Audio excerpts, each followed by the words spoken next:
Hasil audit BPK, 8 kontraktor di Lahat kembalikan uang. Dukcapil Palembang data perekaman IKTP ODGJ. Ketua Pengadilan Negeri Palembang dapat penghargaan peradilan terbaik.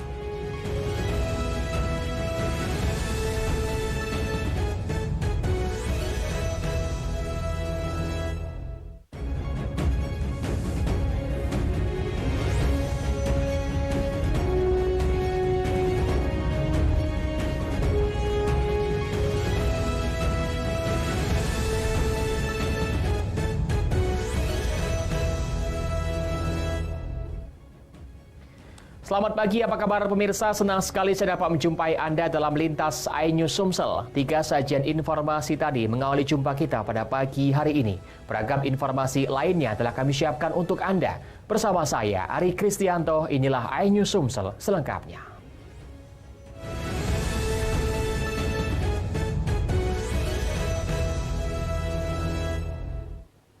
Kita awali informasi pagi ini, pemirsa, akibat proyek yang dikerjakannya tidak sesuai dengan spesifikasi teknis. 8 kontraktor proyek pembangunan di Kabupaten Lahat mengembalikan uang lebih bayar. Pengembalian lebih bayar itu sesuai hasil audit BPK tahun 2023. Pengembalian lebih bayar itu sesuai hasil audit Badan Pemeriksa Keuangan atau BPK Republik Indonesia tahun 2023. Total uang pengembalian lebih bayar itu mencapai 1,3 miliar rupiah. Selanjutnya, uang itu disetor ke kas daerah pemerintah Kabupaten Lahat melalui Bank Sumsel Bubble. Proses simbolis penyetoran uang hasil kerja tim Jaksa Pengacara Negara atau JPN pada Kejaksaan Negeri Lahat itu digelar pada Selasa 12 Desember 2023. Menurut Kepala Kejaksaan Negeri Lahat, Toto Rodianto, proses pengembalian lebih bayar ini bermula dari surat kuasa khusus atau SKK dari Inspektorat Pemerintah Kabupaten Lahat pada tanggal 7 November 2023. Tim Jaksa Pengacara Negara mengundang para direktur atau kuasa perusahaan yang proyeknya tidak sesuai spek sehingga menjadi temuan dalam pemeriksaan BPK RI. Akibat dari spek yang tidak sesuai sehingga menjadi temuan BPK. Kurang lebih 1 bulan kurang 25 hari kita tindak lanjuti dan akumulasi sebesar 1,3 miliar. Jadi pesan saya kepada pihak ketiga, rekanan.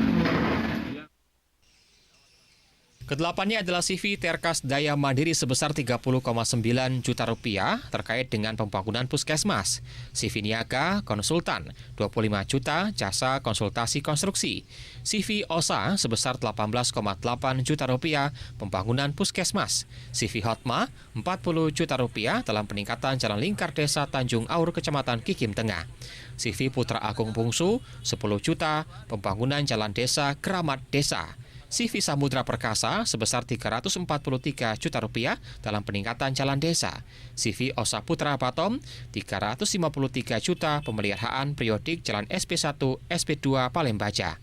CV Karya Putra Narason 482,1 juta dalam peningkatan jalan unit 1, 2, 3, 4, dan 5. Dari Lahat, Bala Putra, iNews melaporkan. Home industri sabu oplosan yang meresahkan warga di Kabupaten Ogan Ilir, Sumatera Selatan digerebek polisi. Dalam penggerebekan itu, polisi berhasil mengamankan wanita parubaya yang bertugas mengemas oplosan tersebut.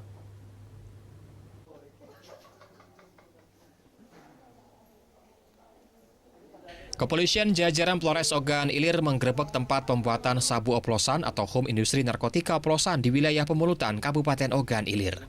Dalam penggerebekan itu, polisi berhasil mengamankan 1 orang wanita parubaya berinisial KH 51 tahun, warga Provinsi Bangka Belitung yang bertugas mengemas sabu oplosan tersebut.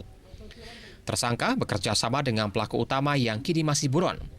Meski sempat berdalih jika tersangka ini tidak terlibat, namun dari keterangan yang diberikan justru memperkuat bukti polisi jika dirinya terlibat dalam home industri oplosan yang dimaksud. Tersangka sebelumnya telah mentransfer uang sebesar 10 juta rupiah kepada pelaku buron untuk mengirimkan sabu, namun hingga lama tak kunjung dikirim hingga tersangka memutuskan untuk datang ke Ogan Ilir. Sabu yang dipesan ternyata sedang kosong sehingga keduanya berinisiatif membuat sabu oplosan dan akan dipasarkan di Bangka Belitung. Polisi kini terus melakukan pengembangan penyidikan, bahkan identitas pelaku utama pun sudah dikantongi dan diketahui. Dari perkembangan yang kami lidik, baru 1 minggu informasi yang kami dapat. Dan baru dibuat atas pengakuan tersangka dan bidik kami baru ini yang mereka lakukan. Pak, produksinya kemana Pak ini? Informasi dari keterangan dari tersangka yang kita BAP, setelah hasil dari racikan ini, kan itu, dia akan bawa ke Bangka. Selain tersangka, polisi mengamankan sejumlah barang bukti berupa sabu padat seberat 228 gram dan sabu cair sebanyak 350 ml. Tersangka pun terancam kurungan 20 tahun penjara. Dari Ogan Ilir, Fitriadi, iNews melaporkan. Satuan Unit Reskrim Polsek Pelaju Palembang meringkus seorang pelaku spesialis pencurian sepeda motor yang telah puluhan kali beraksi di seputar wilayah kota Palembang. Dari tangan pelaku, polisi menyita 1 unit motor hasil curian.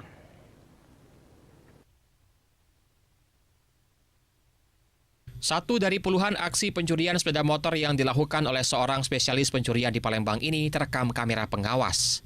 Dalam aksinya, pelaku Maulana 26 tahun menggunakan kunci letter T dan dalam hitungan detik berhasil membawa kabur motor korban. Dari hasil rekaman CCTV dan laporan korban, pelaku Maulana ditangkap Satuan Unit Reskrim Polsek Pelaju Palembang di rumahnya di kawasan Sungai Rebo, Kecamatan Mariana, Banyuasin, Sumatera Selatan. Dari tangan pelaku, polisi menyita barang bukti berupa kunci letter T dan 1 unit sepeda motor hasil curian. Menurut keterangan Kapolsek Pelaju, Ibtu Henry, pelaku merupakan seorang penjahat kambuhan yang sudah 4 kali keluar masuk penjara dengan kasus yang sama. Pelaku telah puluhan kali beraksi di seputar wilayah kota Palembang dengan modus mencari motor yang terparkir di halaman rumah tanpa pengawasan pemilik. Pelaku ataupun tersangka bersama teman-temannya melakukan pengintaian terhadap kendaraan-kendaraan masyarakat yang parkir di depan rumah ataupun tempat-tempat yang tertutup namun jauh dari jangkauan pemiliknya. Tersangka langsung mendatangi kendaraan tersebut dengan waktu yang sangat singkat menggunakan kunci letter T, langsung mengambil kendaraan dan membawa lari. Akibat ulahnya, pelaku terancam pasal 363 KUHP dengan ancaman kurungan di atas 5 tahun penjara. Dari Palembang, Muhammad David, iNews melaporkan.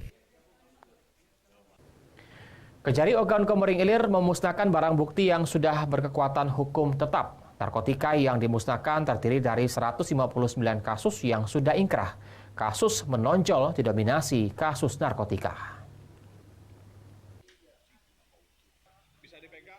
Kejari Ogan Komering Ilir memusnahkan barang bukti yang sudah berkekuatan hukum tetap yang terdiri dari 159 kasus yang sudah ingkrah. Pemusnahan itu dilaksanakan di halaman kantor Kejari Ogan Komering Ilir dengan disaksikan pihak kepolisian dan alim ulama serta tokoh masyarakat setempat. Adapun barang bukti yang dimusnahkan berasal dari 159 kasus. Di antaranya 83 perkara narkotika sebanyak 183 paket dengan berat sekitar 300 gram, ekstasi sebanyak 66 butir, ganja sebanyak 250 gram. Selain narkoba, ikut dimusnahkan barang bukti senjata api yang dimusnahkan terdiri dari 11 kasus dengan rincian 11 pucuk senjata api rakitan, baik laras panjang maupun laras pendek, ikut dimusnahkan 45 butir amunisi. Untuk perkara kepemilikan senjata tajam terdiri dari 25 kasus, jenis pisau cap karpu dan parang. Sejumlah pakaian yang dijadikan barang bukti dari sejumlah pelaku sebanyak 41 berkas yang ikut dimusnahkan. Untuk sabu, ekstasi dan ganja dimusnahkan dengan cara diblender dan dibakar. Sementara itu, untuk senjata api dan senjata tajam dimusnahkan dengan cara dipotong menggunakan gerindra. Menunjukkan komitmen kita bersama bahwa narkotika, asusila adalah kejahatan yang memerlukan dukungan kita semua. Alhamdulillah tadi hadir Pak Bupati, Ketua Pengadilan, dari FKPD, serta OPD terkait. Kami mengajak bahwa ayo sama-sama kita tingkatkan kesadaran hukum, membekali anak, tetangga, lingkungan, dan keluarga kita untuk senantiasa menjauhi dari perbuatan pelanggaran hukum. Dari Ogan Komering Ilir, Fitriadi, iNews melaporkan. Dinas Kependudukan dan Pencatatan Sipil Pemerintah Kota Palembang melayani secara khusus perekaman data kependudukan orang dengan gangguan jiwa atau ODGJ untuk pembuatan kartu tanda penduduk elektronik atau KTPL dengan sistem layanan jemput bola dalam program inovasi Ampera Cakep. Mempermudah dalam melayani masyarakat membuat dokumentasi kependudukan menyasar kepada para penderita gangguan jiwa atau ODGJ yang berada di tempat penampungan. Disdukcapil Palembang melaksanakan pelayanan jemput bola di Yayasan Bagus Mandiri Insani, Kelurahan Talang Betutu, Kecamatan Sukarame. Melalui program inovasi Ampera Cakep, Ayo menemukan penduduk rentan cetak administrasi kependudukannya, mendata dan memberikan dokumen kependudukan kepada penduduk rentan di Kota Palembang yang memiliki hambatan atau keterbatasan memperoleh dokumen kependudukan akibat bencana alam, kaum dalam keterbatasan sosial dan ekonomi, orang dalam gangguan kejiwaan atau ODGJ, para marginal atau pengemis, gelandangan dan orang-orang terlantar, narapidana, transpuan, penduduk lanjut usia yang tidak mampu melakukan mobilitas sendiri, dengan tujuan terwujudnya percepatan pelayanan administrasi kependudukan, KK, KTPL, akte kelahiran, dan biodata. Terwujudnya partisipasi dan kepercayaan terhadap pelayanan Disdukcapil. Terwujudnya database yang up-to-date, meningkatnya kepemilikan dokumen kependudukan, semua pelayanannya gratis.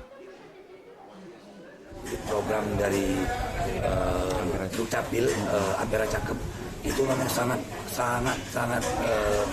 kami terbantu. Jadi ini semuanya kami dapatkan layanan ini secara gratis, cuma tanpa dipungut biaya.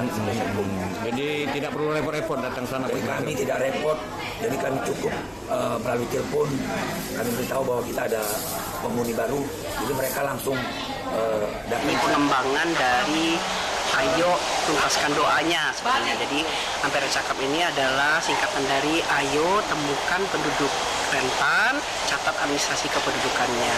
Nah, yang dimaksud dengan penduduk rentan antara lain itu tadi saudara kita yang kurang beruntung yang sekarang sedang mengalami gangguan jiwa. Teman-teman kita, saudara kita yang sekarang juga sedang di lembaga pemasyarakatan. Jadi semuanya itu kita sasar dengan Ampera Cakep. Dari Palembang, Ahmad Saiful, iNews melaporkan. Pemirsa, usai jeda kami akan segera kembali dengan informasi pemerintah daerah Kabupaten Oki mulai budidayakan ternak sapi Wagyu. Tetaplah bersama kami di Lintas iNews Sumsel.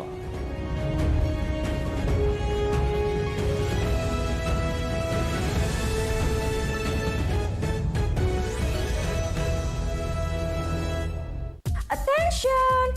Aladin Mall mulai Desember join live Shopplus-nya aplikasi RCTI Plus. Nonton live streaming sambil santai belanja di Shopplus. Tinggal scroll dan check out. Pilih barang kesukaan kamu di Shopplus. Diskonnya juga plus. Gratis ongkir tanpa batas. Buruan belanja untuk produk menarik lainnya. Aladin Mall bukan toko biasa. Manakah posisi orang tersebut? Insya Allah ini orang besar.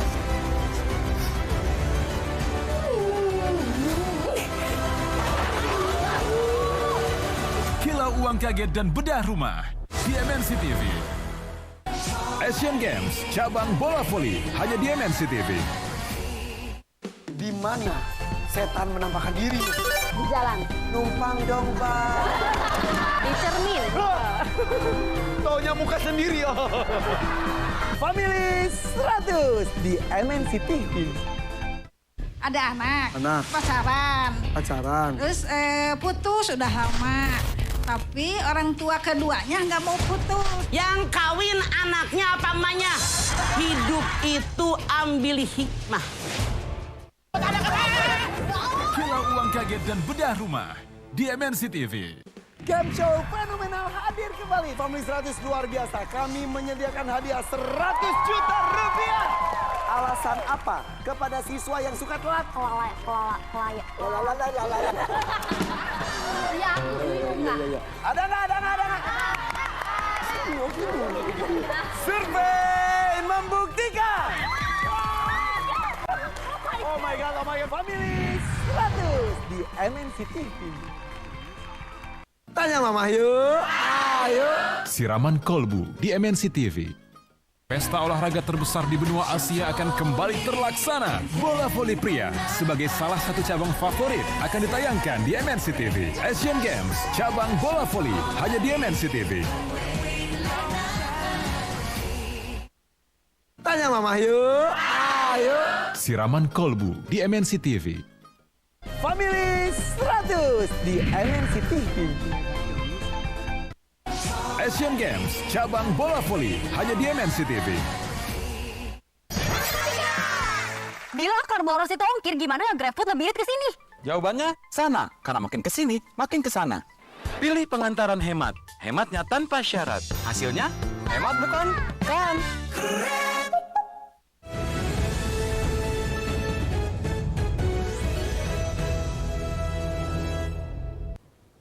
Anda masih bersama kami di Lintas iNews Sumsel. Pemirsa, mungkin masih banyak di antara kita yang belum mengenal jenis sapi Wagyu. Harga daging sapi ini cukup fantastis dan mencengangkan.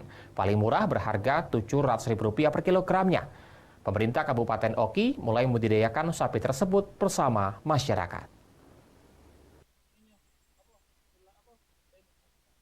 Tidak banyak yang tahu jika jenis sapi Wagyu memiliki keistimewaan dan keunggulan yang luar biasa. Bahkan daging sapi ini harganya pun membuat kita melongo dan tercengang. Betapa tidak, harganya paling murah Rp700.000 per kilogramnya. Memang diakui oleh Kepala Dinas Peternakan dan Perkebunan Kabupaten Oki, Dedi Kurniawan, daging sapi ini sangat enak, lembut dan jasi, lumer di mulut. Jika kita makan daging sapi ini, langsung terasa di lidah akan nikmat dan kelezatannya. Memiliki kualitas dan rasa yang luar biasa. Harga per ekornya pun bikin geleng kepala, berkisar antara 80 juta hingga 250 juta rupiah per ekor. Jenis sapi ini biasanya dipasarkan pada resto-resto untuk pembuatan makanan jenis steak. Dan kini pemerintah Kabupaten Oki sudah mulai membudidayakan sapi jenis Wagyu tersebut melalui kelompok tani yang ada. Hanya saja yang menjadi persoalan jika produksinya dalam skala besar, masih kesulitan dalam pemasaran sehingga hal itu menjadi PR bagi pemerintah Oki ke depan. Pengembangan dan budidaya sapi Wagyu terus digalakkan dengan harapan mampu mendongkrak ekonomi melalui pemasaran yang mulai dilirik. Ketika Wagyu ini sudah si bibit ini sudah besar, sudah bisa dijual, persoalannya adalah ini akan dijual kemana. Nah, memang dari hulu ke hilir memang ini harus kita pikirkan. Ini tugas pengampu, tugas Dinas Peternakan, tugas kami. Bagaimana nanti kalau peternak ini sudah sukses, jumlahnya sudah berkapasitas besar, ini tugas pemerintah untuk mencarikan off-taker atau apalagi sebagaimana supaya hasilnya ini bisa dijual dengan cepat dan ribonnya juga bisa cepat dihasilkan oleh masyarakat. Masyarakat diminta untuk mendukung penuh upaya pemerintah dalam pemberdayaan sapi Wagyu ini, sehingga keberadaannya semakin dikenal sekaligus meningkatkan kesejahteraan dan kemakmuran masyarakat. Dari Ogan Komering Ilir, Fitriadi, iNews melaporkan. Beralih ke informasi lainnya, pemirsa, Ketua Pengadilan Negeri Palembang mendapatkan penghargaan dari Mahkamah Agung sebagai peradilan terbaik. Pagelaran nasional tersebut diberikan dalam insan peradilan dan badan peradilan di Jember, Jawa Timur.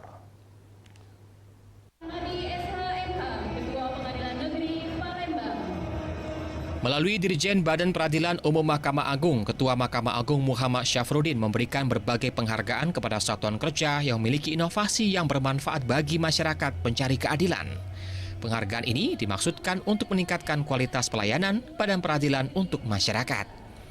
8 penghargaan untuk lomba satuan kerja di lingkungan peradilan umum, antara lain penghargaan terbaik layanan pengadilan, administrasi perkara dan pemilihan role model, serta implementasi sistem akuntabilitas kinerja instansi pemerintah. Kriteria role model pimpinan peradilan 2023 diraih oleh 9 ketua pengadilan, salah satunya Hakim Dadi Rahmadi, Ketua Pengadilan Negeri Kelas 1A khusus Palembang. Pemenangan role model pimpinan kelas 1A khusus. Alhamdulillah itu ditujukan langsung kepada saya selaku pimpinannya, dan ini merupakan kebanggaan kita semua karena di tahun 2023 ini pertama kali ada pemilihan role model. Dan alhamdulillah yang pertama ini Pengadilan Negeri Palembang, saya selaku pimpinannya terpilih mendapatkan role model kelas 1 khusus ada di belakang itu, dan itu hasil kerja bersama seluruh aparatur di pengadilan negeri ini untuk meningkatkan kinerja pengadilan negeri. Dadi mengaku salah satu kunci memimpin peradilan dan jajarannya adalah memimpin dengan hati. Dr. Fahmiron SHM Hum, Wakil Ketua Pengadilan Negeri Kelas 1A Palembang, mengucap puji syukur Alhamdulillah atas penghargaan role model yang diberikan Mahkamah Agung. Jadi pada prinsipnya ini adalah semacam kerjasama tim yang dibentuk oleh Pak Ketua sehingga menjadi suatu momentum yang bagus untuk Pak Ketua menjadi role model se-Indonesia Pengadilan Negeri Kelas 1A khusus. Nah, ini tidak gampang mendapatnya. Ada prosedur-prosedur atau proses yang harus dilalui oleh Pak Ketua. Salah satunya Pak Ketua manajemennya, cara dia memanage anggotanya. Selain Dadi Rahmadi, Ketua Pengadilan Negeri Kelas 1A Palembang ini berpesan semoga penghargaan terbaik role model peradilan yang didapat sekarang dapat dipertahankan walaupun nanti dirinya tak lagi menjabat di Pengadilan Negeri Kelas 1A Palembang. Dari Palembang, Guntur, iNews melaporkan. Pemirsa, Partai Perindo yang bersinergi dengan KPU Provinsi Sumatera Selatan menggelar BIMTEK Instruktur Saksi TPS Partai Perindo untuk wilayah Sumatera Selatan. Dengan BIMTEK ini diharapkan para saksi di tiap TPS nantinya memiliki pengetahuan, tugas, serta fungsi dalam melakukan pengawasan serta mengawal penghitungan suara sehingga data yang didapatkan akurat.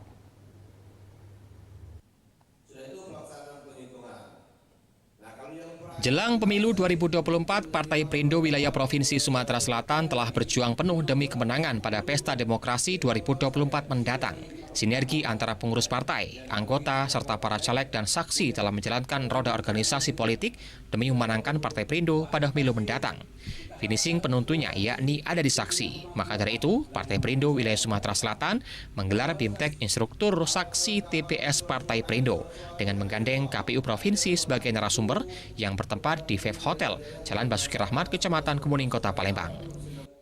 Para saksi pun dibekali pengetahuan, tugas, serta fungsinya saat proses pemilu berlangsung dan diharapkan keberadaan para saksi mampu mengawal penghitungan suara sehingga data yang didapatkan akurat. Kita harapkan dengan BIMTEK ini, maka semua saksi-saksi di semua TPS di Sumatera Selatan akan mendapatkan pengetahuan bagaimana menjadi saksi yang baik, yang benar, sehingga pengetahuan jadi saksi itu sama, merata di seluruh TPS-TPS. Mereka paham sekali bagaimana tugas fungsi saksi di TPS. Mereka harus bekerja keras dari persiapan pemilihan, pencoblosan, penghitungan suara, sehingga sampai target 2 digit diperoleh kursi di seluruh tingkatan kabupaten kota, provinsi maupun DPR RI akan tercapai. Tentu kawan-kawan lebih ditekankan terutama kepada hari ini BIMTEK terhadap instruktur saksi, nanti untuk sampaikan kepada para saksi, nanti setidaknya para saksi bisa menggunakan smartphone karena kita banyak menggunakan teknologi dan aplikasi. Nah, dalam hal ini tentu kawan-kawan saya meminta kepada saksi untuk lebih aktif mengawasi rekan-rekan kerja kami KPU, terutama ujung tombaknya KPPS, bahwa dalam pelaksanaan itu harus sesuai dengan peraturan perundang-undangan yang berlaku. Dari Palembang, Erwin Setiawan, iNews melaporkan. Pemirsa, informasi tadi mengakhiri jumpa kita pada pagi hari ini. Jangan lewatkan informasi menarik lainnya dalam Lintas iNews Sumsel, Senin sampai Jumat pukul 5.30 waktu Indonesia Barat. Saya Ari Kristianto mewakili teman-teman yang bertugas mengucapkan terima kasih atas kebersamaan Anda. Selamat pagi dan sampai jumpa.